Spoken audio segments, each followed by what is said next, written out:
I can't wait to get into this one because we're going to get into a little bit of the film here to prove our point.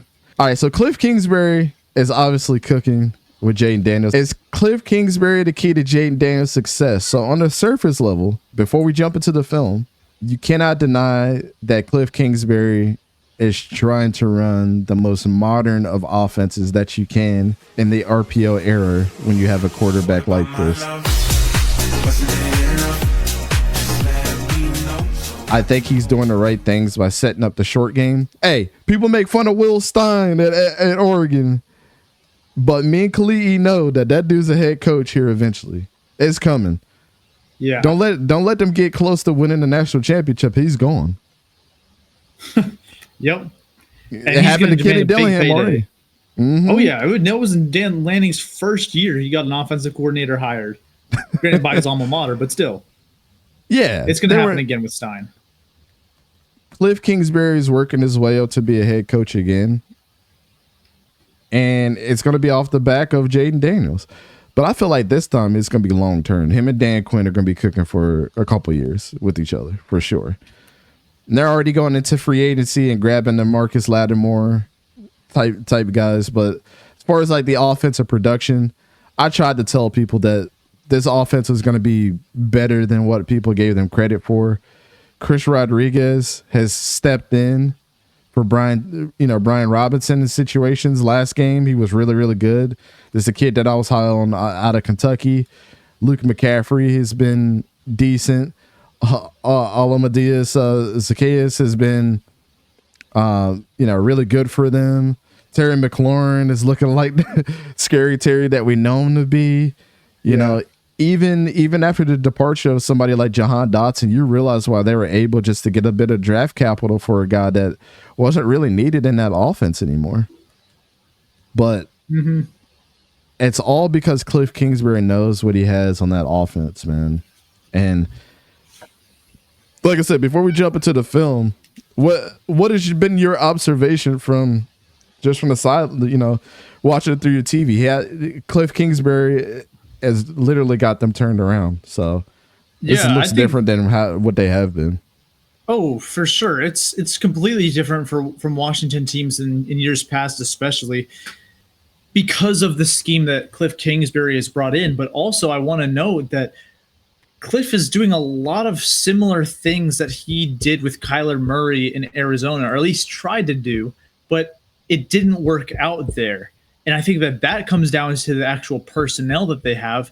And a key word here, depth, that Washington has, that not many teams around the league have, and that Arizona didn't have when Kliff was there calling plays. So they both elevate each other, but there's no denying that Kliff Kingsbury is a perfect fit for this offense, for Jayden Daniels, because he is elevating them, like you said, with the scheme. Jayden Daniels second on the team in rushing yards so far this season. And I mean, you don't just happen upon that as a quarterback, especially not as a rookie, right? Unless you're just running around to save your life, but generally you're losing games if you're getting your rushing yards that way, like Justin Fields. Daniels is not only putting up those numbers, but he's also winning games. I think that shows that it's more so by design. And I think some of the biggest, I want to look at the depth pieces that they got here. And on the offensive line, you add Tyler Biadasz and Nick Allegretti on the offensive line. Those two additions, really, really big. Look at what Arizona had with Kyler Murray for a long time. Yep. Struggling offensive line year in and year out. It's like, oh, Kyler Murray's mobile enough to make up for those deficiencies. True, but you can't tell me that any quarterback wouldn't be better with a good offensive line, right? Jayden Daniels has a good offensive line. Then their running back by committee approach is really working. I don't know if I've ever seen something as good, because not only is Jayden Daniels, second on the team in rushing yards, but you have, Brian Robinson, who's pacing him by just a few yards. Then you have Austin Eckler and Jeremy McNichols, who are both contributing a lot of yards on the ground, and they're all producing and they're all efficient. None of them are averaging less than like 4.5 yards per carry, and multiple of them are averaging over 5 yards per carry. And what that says to me is it's a combination of both good offensive line play with the guys I mentioned earlier and good scheme, right? Facts. He's using all of them. He's keeping them fresh. And Eckler is a big player in the receiving game. So Kliff is really using all of his running backs to keep them fresh, using their strengths, especially Eckler's ability catching the football. He's maximizing that. And they have 5 different wide receivers, not receivers total, but wide receivers who have over 100 yards this season. They have 7 total players with over 100 receiving yards this season. Austin Eckler and Zach Ertz are both in that group. But that shows the depth they have at wide receiver and how the scheme is making them better. They can rotate. Like Jayden Daniels is throwing to a lot of different guys. It's not just focused through 1 or 2 players, which I think is really like difficult for defenses to, one, prepare for leading up to those games, but also that means you're getting fresh legs in and a threat to get the ball every single down, which is just tough for a defense that generally you don't have cornerbacks rotating in at every play like maybe Washington does with wide receivers.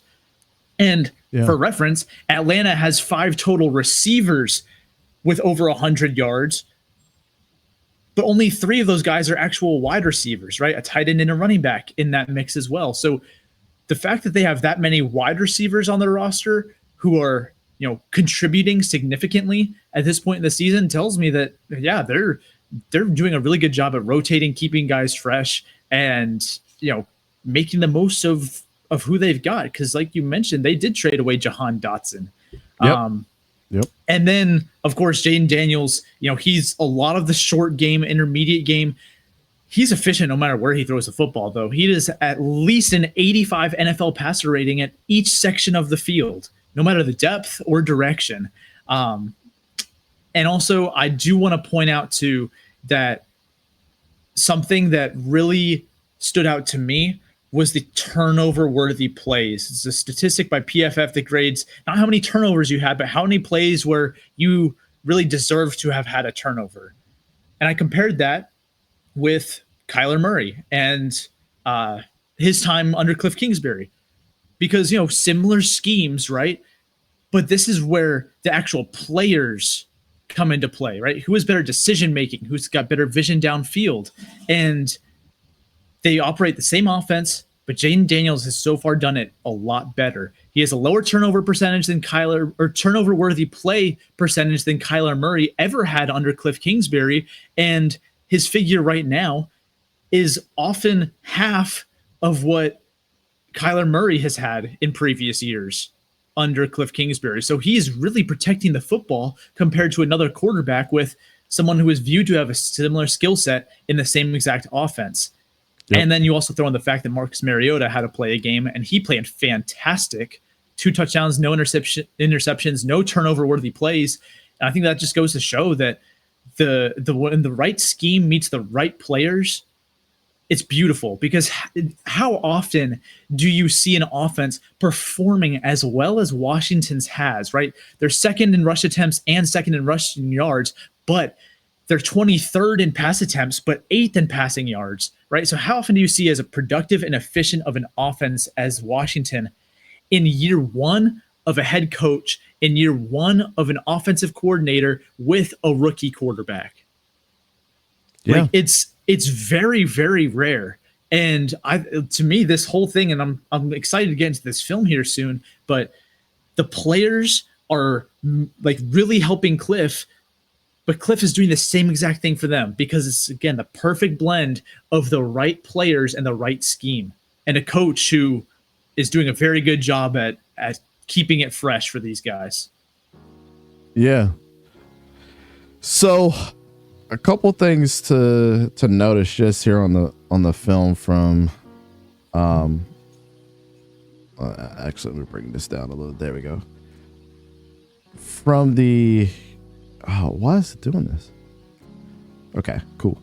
From the Kliff Kingsbury style of offense, we're gonna compare first what he's doing in Washington to kind of how and what he's learned from Lincoln Riley and the way that they did things in USC, right? So a lot of what you're going to see from their scheme, obviously, is the way that they utilize things like, 11 personnel. So like 12 personnel is very, very popular in the NFL because of how athletic, actual tight ends are. But if we're looking at kind of our 3-by-1 set here with a tight end and 11 personnel. What you're going to get a lot from this type of scheme is obviously something that we talk about a lot is like the mesh concept, right? Especially when you have a bunched up linebackers here. One is playing, in coverage with this wide receiver here. You're obviously going to be in a matchup because where's the weak side of the field here, 𝗕𝘂𝘀𝗀𝗧? It's going to be the side with the tight end and the lone receiver, since the running back is making it unbalanced just barely. Yeah. So it's going to be the bottom of the screen. Right. So when we're looking at this full concept, what you're going to see here is this safety just drops back.